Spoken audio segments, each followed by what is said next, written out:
Today, I'll be showing you how to use AirDrop on your Android phone.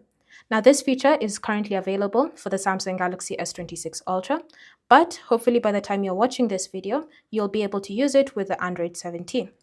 So when it comes to using AirDrop, you have to navigate to your nearby share settings or your quick share settings. So go ahead and just open up those specific settings. Then you should be able to see a feature called Share with Apple devices or something similar to that. You're going to first start by ensuring that this feature is enabled.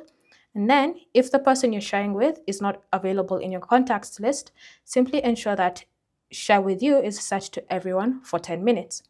Then you want to go ahead and find the file or whatever it is that you wish to share. And then you want to go ahead and share it. When it comes to sharing, you want to select Quick Share.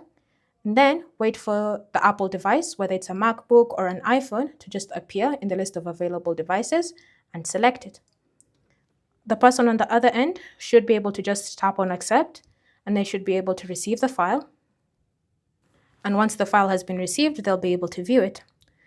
If, say for example, the person on the Apple side, whether they have a MacBook or an iPhone, wishes to share the item with someone that is on your Android phone, they just need to go ahead and just open up the sharing menu, select AirDrop, and choose the Android phone. Whatever the Android phone is called, it should appear in the list of available devices. Then all you need to do is simply select that person's device.